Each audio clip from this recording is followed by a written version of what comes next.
भगवान ने जिस समय बरहा रूप धारण करके और हिरण्याक्ष का वध किया था, हिरण्याक्ष का भाई हिरण्याकश्यप उसी समय से भगवान का शत्रु हो गया था, कट्टर वाला। उसने जाकर के वन में ब्रह्मा जी की तपस्या की, ब्रह्मा जी से वरदान प्राप्त किए। हिरण्याकश्यप की पत्नी का नाम है कयाधु। भगवत प्रेमी देखिए, प्रहलाद जी नारद जी के शिष्य बने हैं यहाँ, कि जिस समय हिरण्याकश्यप तपस्या करने के लिए जंगल में गया था, उस समय इंद्र कयाधु का हरण करने के लिए करके ले जा रहा था, मारने के लिए कयाधु को। लेकिन कयाधु गर्भवती थी, तो नारद जी ने आकर के और कयाधु को छुड़वा लिया था इंद्र से। इंद्र कहां लेकर के जा रहे हैं? बोले महाराज इसे मारने के लिए ले जा रहा हूं। इंद्र बोला क्योंकि इसके गर्भ में जो है इस हमारे प्रभु के शत्रु का वंश है, इसलिए इसको यहीं खत्म कर देंगे। नारद बाबा बोले नहीं इंद्र, इसमें प्रभु का शत्रु नहीं है, इसमें भगवान का परम भागवत भक्त है इसके गर्भ में, तुम इसे नहीं मार सकते। इंद्र नारद जी ने कयाधु को इंद्र से छुड़वा लिया। लिख अब नारद जी कहां रखे? नारद जी के पास में कोई आश्रम तो थे नहीं। तो नारद जी ने जितने दिन हिरण्याकश्यप ने तपस्या करी, उतने दिन कयाधु को अग्निदेव के पहरे में रखा। अग्निदेव के पहरे में रखा। अब नारद जी जब भी भ्रमण करके लौट करके आते, जितना भी उन्हें समय मिलता है, कयाधु के सामने बैठ करके भगवान के नाम की चर्चा, भगवान के चरित्रों की चर्चा करते हैं। उस समय 6-7 महीने का गर्भ था कयाधु के गर्भ में, तो वो बच्चा अंदर बैठा बैठा भगवान की कथा सुनता था। तो प्रहलाद जी ने गर्भ से ही नारद बाबा को अपना गुरु बना लिया और भगवान के परम भागवत भक्त गर्भ से ही बन करके प्रकटे हैं प्रहलाद जी महाराज। हिरण्याकश्यप जब तपस्या करके लौटा है, तो देखा कि उसके घर में ये बच्चा था। धीरे धीरे ये बच्चा जब प्रहलाद जी बड़े होने लगे, तो उन्हें विद्यालय में पढ़ने के लिए भेज दिया, जो आसुरी विद्या पढ़ाई जाती थी। गुरु संडामर्क का विद्यालय है। गुरु शुक्राचार्य के पुत्र हैं ये दोनों, संडा अमर। उनके विद्यालय में पढ़ने के लिए भेज दिया, जहां दैत्य नीति सिखाई जाती थी। भगवत प्रेमी कुछ दिन के बाद में जब प्रहलाद जी विद्यालय से लौट करके आए, तो हिरण्याकश्यप बैठा था। हिरण्याकश्यप ने प्रहलाद जी को उठा करके अपने हृदय से लगा करके गोदी में बिठा लिया और बोला कि बेटा क्या पढ़ करके आए हो गुरुजी के यहाँ, वो बताओ जरा। तो प्रहलाद जी बड़ी सुंदर बात कहते हैं कि पिताजी मैंने जीवन में एक ही बात सीखी है कि ये संसार जो है अंधकूप है, और इस कुएं में कोई गिर जाता है तो उसका निकलना मुश्किल हो जाता है। कि पानी के कुएं में कोई गिरेगा तो पनिहारी जल लेने के लिए जाएगी तो उसे निकाल लेगी, लेकिन संसार रूपी कुएं में कोई गिर जाता है तो उसे निकालना तो बहुत बड़ी बात है।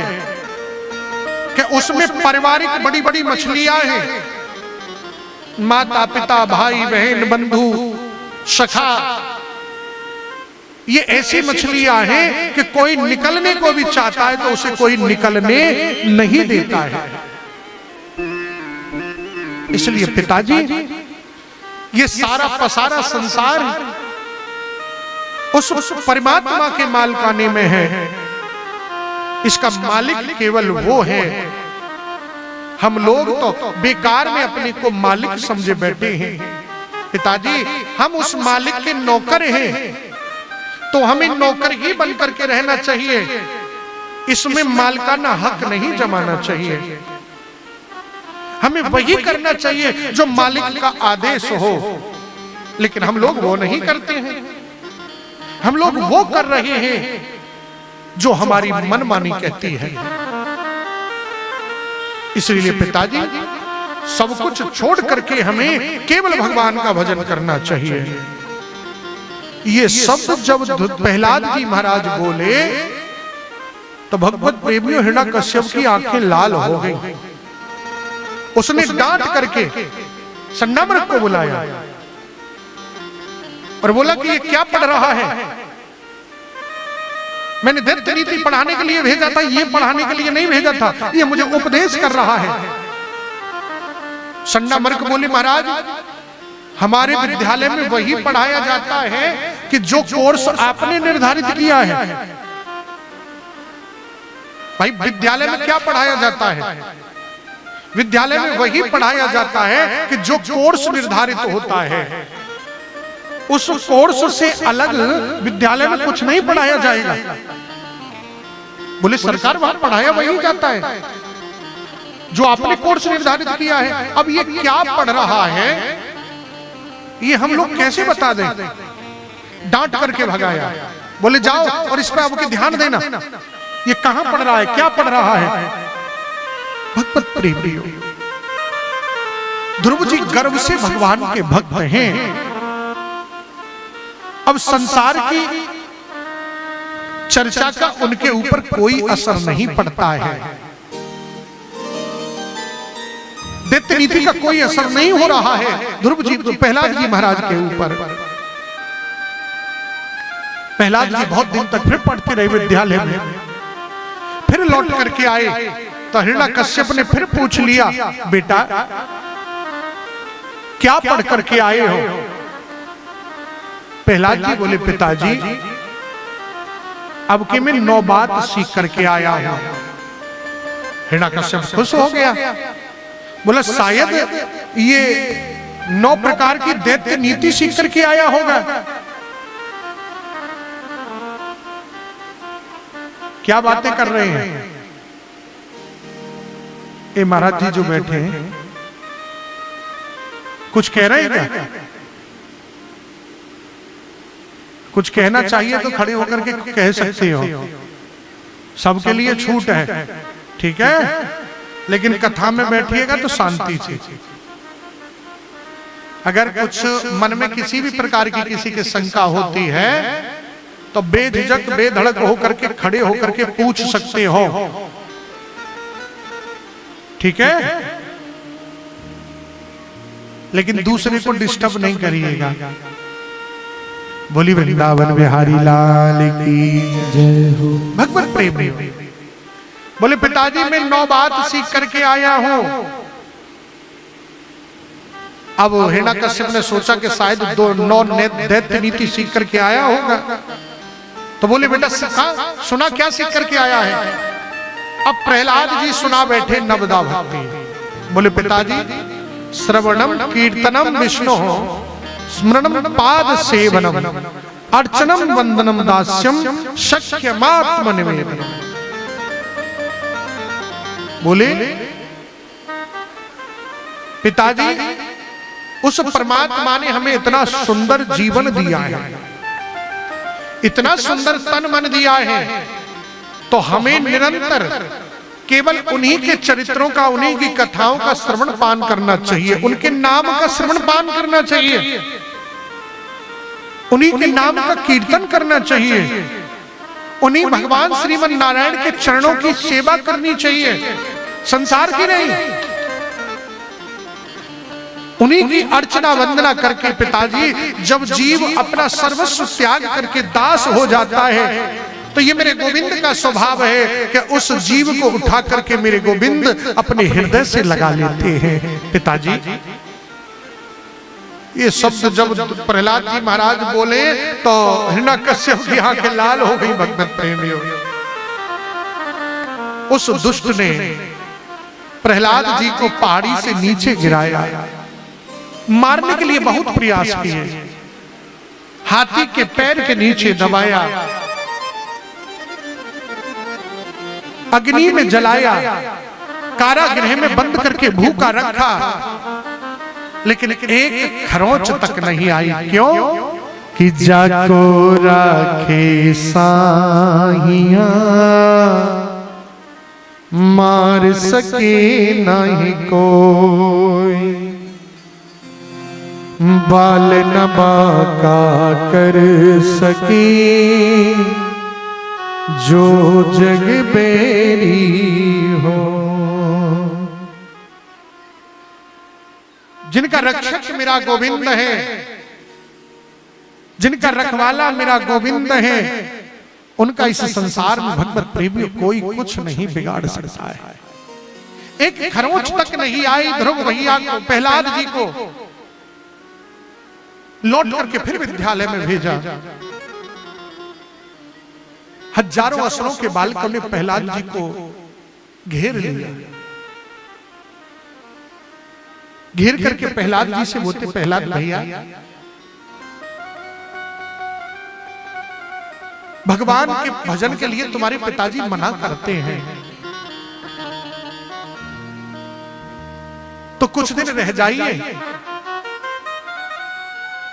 अब अंत तक तो पिताजी बैठे नहीं रहेंगे, वो मना करते हैं तो मान जाओ, मत करो उनके सामने भगवान का भजन।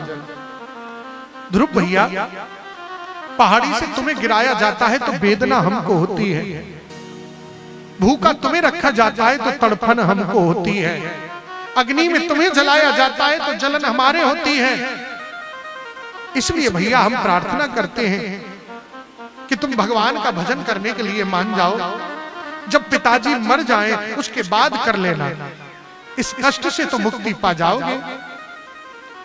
प्रहलाद जी बोले कि भैया मैं तुम्हारी सहानुभूति की कदर करता हूं, लेकिन मेरी एक बात जान लो कि जिसने बचपन से भागवत धर्म का पालन नहीं किया है वो बुढ़ापे में जाकर के नहीं कर सकता है, और करेगा भी तो उसका मन नहीं लग सकता है।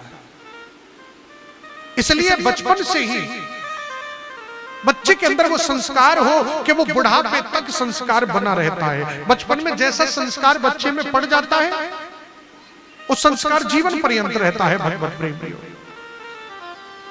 इसलिए भैया संसार के प्रत्येक जीव को और बचपन से ही भागवत धर्म का पालन करना चाहिए। बच्चा बोले कि हाँ भैया ये तो सही कह रहे हो, लेकिन वो मिलेगा कैसे? असुरों के बालक पूछते हैं। प्रहलाद जी बोले कि जैसे मैं बोलूंगा वैसे मिलेगा। बोले कैसे मिलेगा? तो किसी के हाथ में वीणा दे दी, किसी के हाथ में करताल मृदंग झांझ मजीरा दे दिए। बोले जैसे जैसे मैं बोलूं पीछे पीछे गाओ, तो सब भगवान के नाम का संकीर्तन करने लगे। भगवान के नाम का संकीर्तन जब करने लगे भगवत प्रेमियों, पूरे विद्यालय को प्रहलाद जी ने कीर्तनमय बना दिया। तो गुरु संडामर्क आए, उनके शिष्य आए, उन्होंने प्रहलाद जी को बहुत प्रयास किया रोकने का, लेकिन जो भी प्रहलाद को स्पर्श करता है, जो भी स्पर्श करता है प्रहलाद को, वही भगवत प्रेमियों कीर्तनमय होकर के प्रहलाद जी के साथ नाचने लग जाता है। भागवत जी में ऐसा लिखा है, महापुरुषों की वाणी है कि उस समय हिरण्याकश्यप ने आकर के विद्यालय के दरवाजे पर खड़े होकर के मुष्ट का प्रहार किया। अगर उस समय प्रहलाद को आकर के हिरण्याकश्यप स्पर्श कर लेता तो बिना नाचे हिरण्याकश्यप भी नहीं रहता।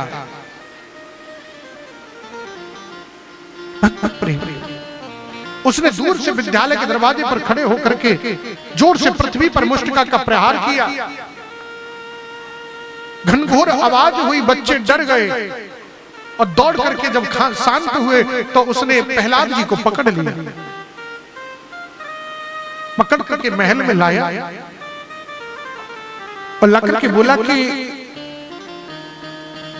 तू जिसका नाम लेता है ना, आज मैं देखता हूं कि वो तेरी रक्षा करने के लिए आता है कि नहीं।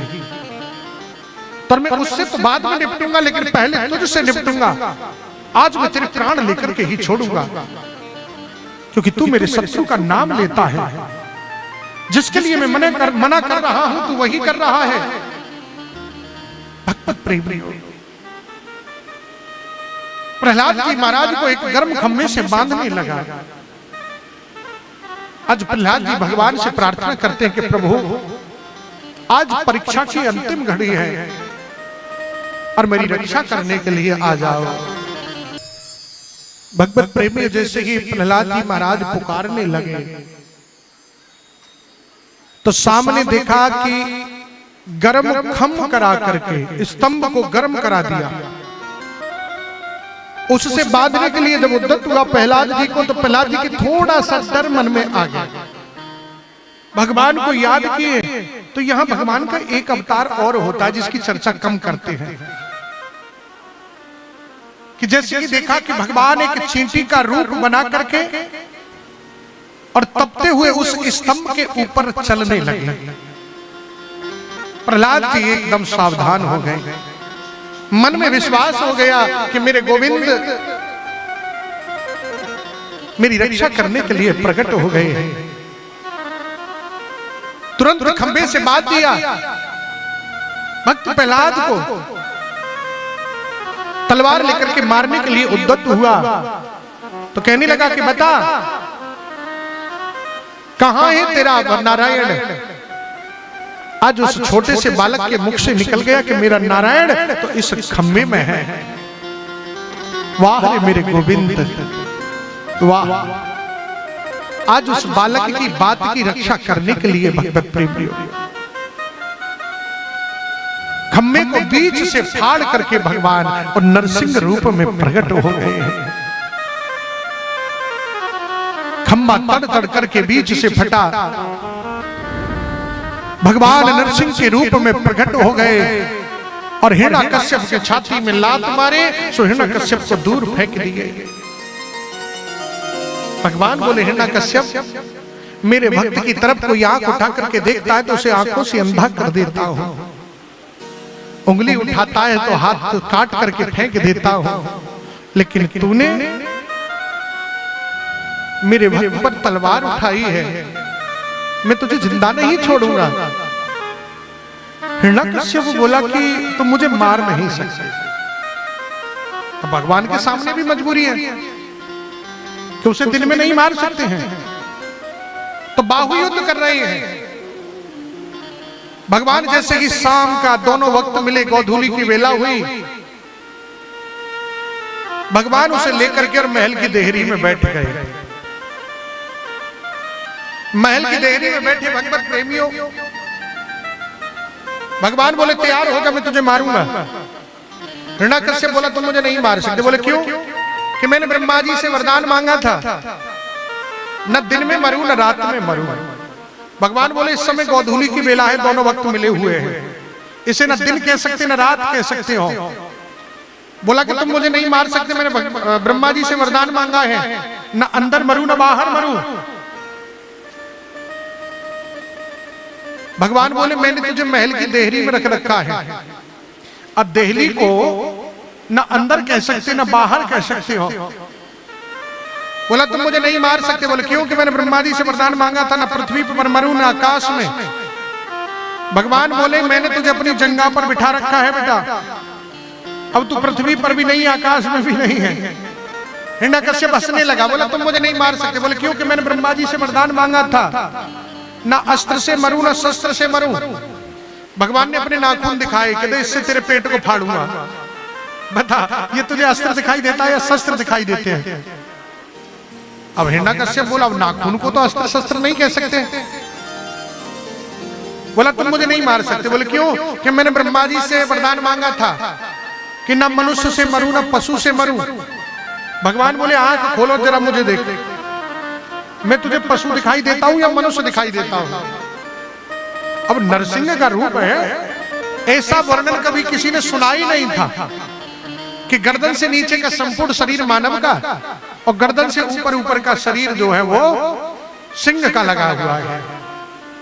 बोले आप तो पशु भी हो और मानव भी हो, मानव भी नहीं और पशु भी नहीं हो। फिर हंसने लगा। बोले ब्रह्मा जी से मैंने वरदान मांगा था कि साल के 12 महीने में ना मरूं। भगवान बोले जिस समय मैं घर से आया हूं ना तुझे मारने के लिए, उस समय तेरे लिए मैं 13वां महीना तैयार करके आया हूं। बोला महीने 13 भी होते क्या? बोले होते नहीं थे, बनाया है तेरे लिए, जिसे मलमास पुरुषोत्तम मास भी कहते हैं। बोले कि तुम मुझे नहीं मार सकते। फिर हंसने लगा। बोले क्यों? कि मैंने ब्रह्मा जी से वरदान मांगा है कि आपके द्वारा बनाई हुई सृष्टि में मैं किसी से ना मरूं। भगवान बोले हिरण्यकश्यप, ब्रह्मा जी हमें नहीं बनाते हैं, हम ब्रह्मा जी को बनाते हैं। ब्रह्मा जी हमारे बाप नहीं है, हम ब्रह्मा जी के बाप है। बोले तुम कौन हो? भगवान बोले मैं नारायण हूं। जैसे कि नारायण कहा वो छटपटाने लगा। मेरे गोविंद ने दोनों हाथों से उसके पेट को पकड़ करके विदीर्ण करते हुए उसकी अंतड़ियों को निकाल करके अपने कंठ में धारण कर लिए। बोलिए लक्ष्मी नारायण भगवान जय हो। परीक्षित जी बोले गुरुदेव वो तो राक्षस है, दैत्य है, भगवान ने उसकी अंतड़ी को निकाल के कंठ में क्यों पहना?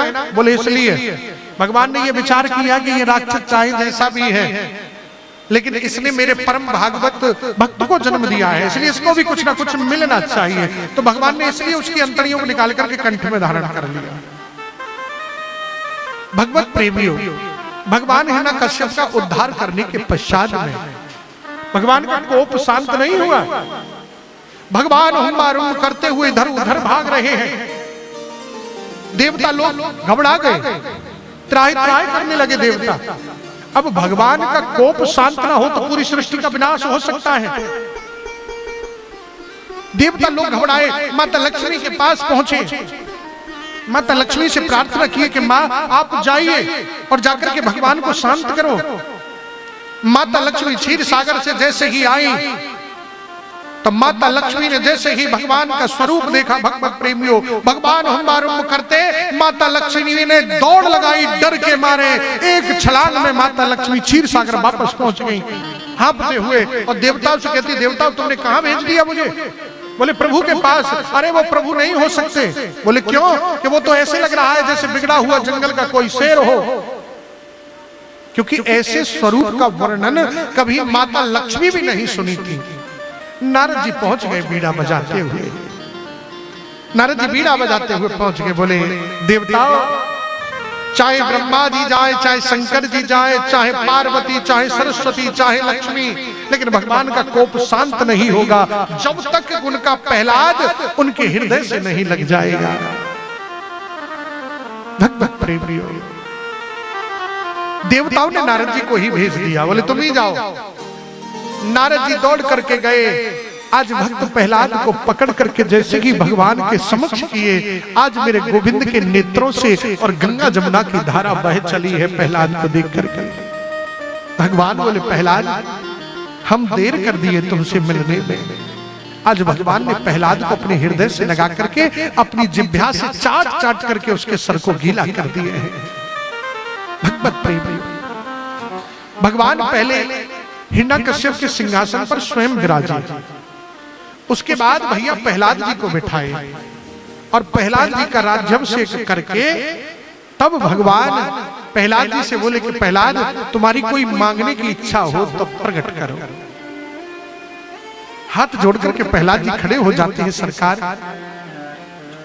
यही वरदान दो कि जीवन में